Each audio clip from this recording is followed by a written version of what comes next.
So you want to take your boat driving skills to the next level. You don't want to just be like a person who drives a car and then drives a boat. You actually kind of want to understand what's going on. This is a great video for you if you're interested in that part. Now let's take a deeper look. So we're in the back of the boat where all the magic happens. This is super important because this is where all the controlling happens. Right underneath here, right here, is where the propeller is and where the rudder is. And the propeller is moving in a direction, propelling the water and moving it back. And the rudder is right behind that. So when you hit the gas, there's a lot of water moving over the rudder. So when you move it, it's able to move the boat super quick. But when you're in reverse, it's happening the opposite way. It's spraying this way underneath the boat, and there's barely any water going around the propeller, and you're not moving that fast. So it's super hard to control these inboard boats. That's why people prefer the outboards. The engine and propeller move left and right. So these boats are a little bit harder to drive at slower speeds. When you're going in gear and you're going straight, sometimes you'll notice newer drivers they swerve a little bit, because what they're doing is they're overestimating. They're turning, and then they don't see that the boat's turning right away, so they turn it a little bit more, and then it ends up going right. And then they go back, and you can just see them. They're swerving left and right, and it's kind of funny.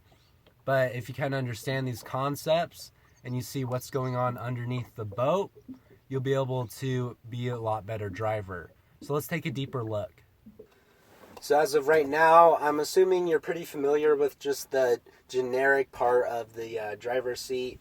So you turn on the ignition, and then we have our steering wheel, and this is how we control the boat. So some are a little bit different. Sometimes they have a button on top. Sometimes that you have to like pull up here, but mine's just you pull it up and then you put it in gear. And right now you'll feel it right there when it moved down. That's in gear. That's at idle speed.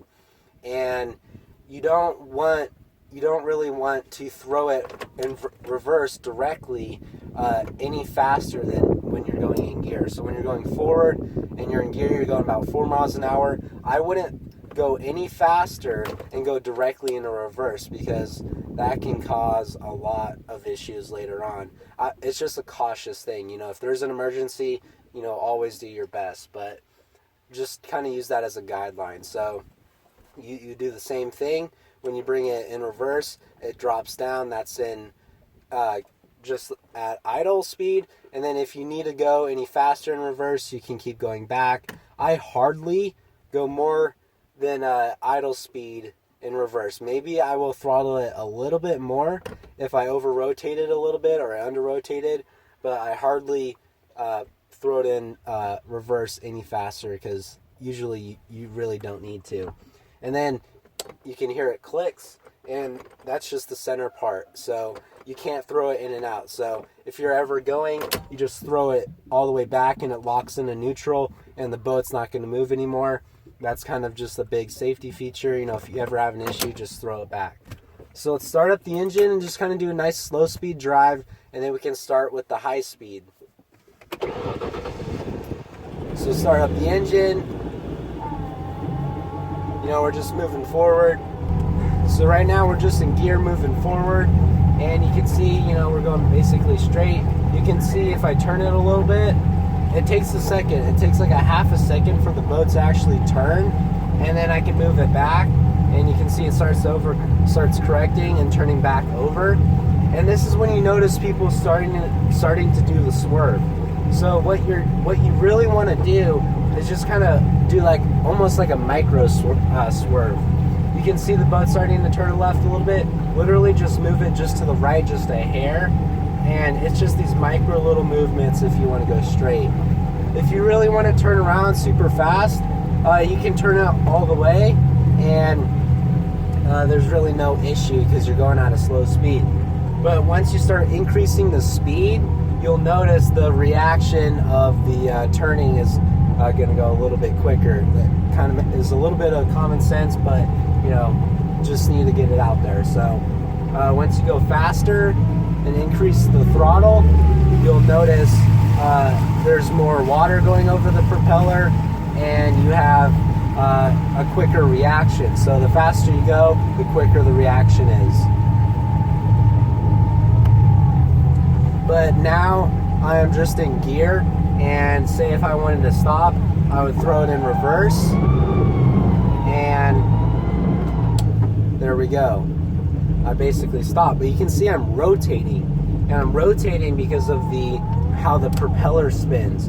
So my particular propeller is spinning in reverse counterclockwise and acting like a paddle, and the rudder doesn't have any control. So what it's doing is it's just chopping like this, and it's moving the boat over. When you're going straight, you want to turn in the opposite direction. So mine goes this way, left, goes this way. So what I want to do is turn all the way left, and you can see I'm turning left, and throw it in reverse, and it basically neutralizes the boat, and then I stay in one spot. That's kind of one way that I can help you out.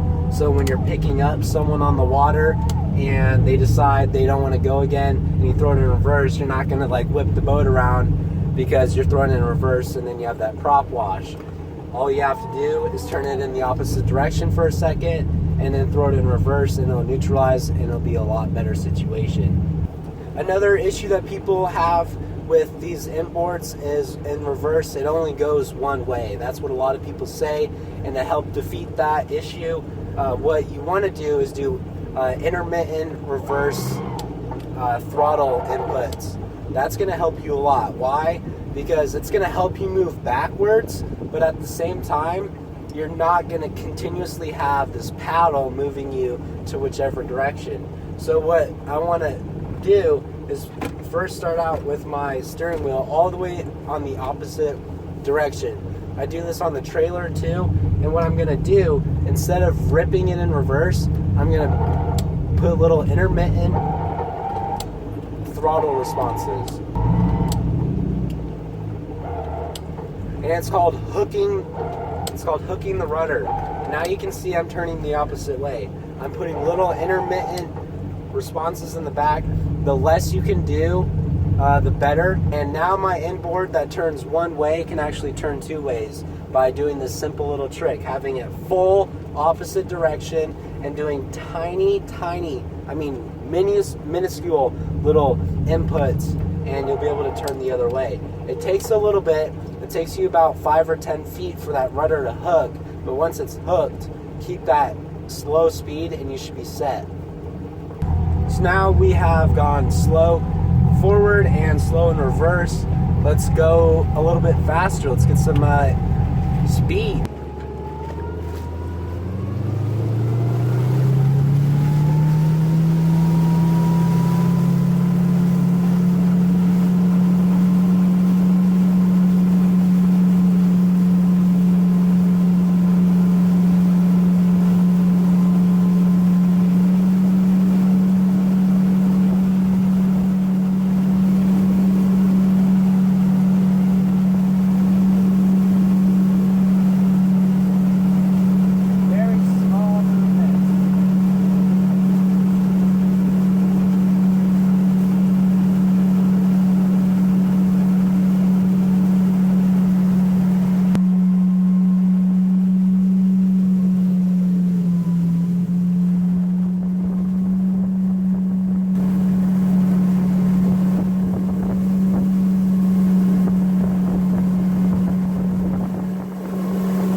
Wait.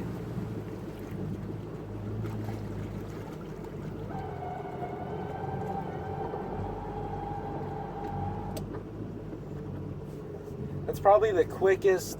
You want to put it in reverse from going full speed, put it in gear, and if you throw it in reverse right after you have it in gear, it's probably okay, but nothing faster than that. So we've learned a lot. If you use these tools and tips, I really hope it's going to help you out. Please check out my other videos, subscribe. Thank you for watching. I always appreciate it, and we'll see you next time.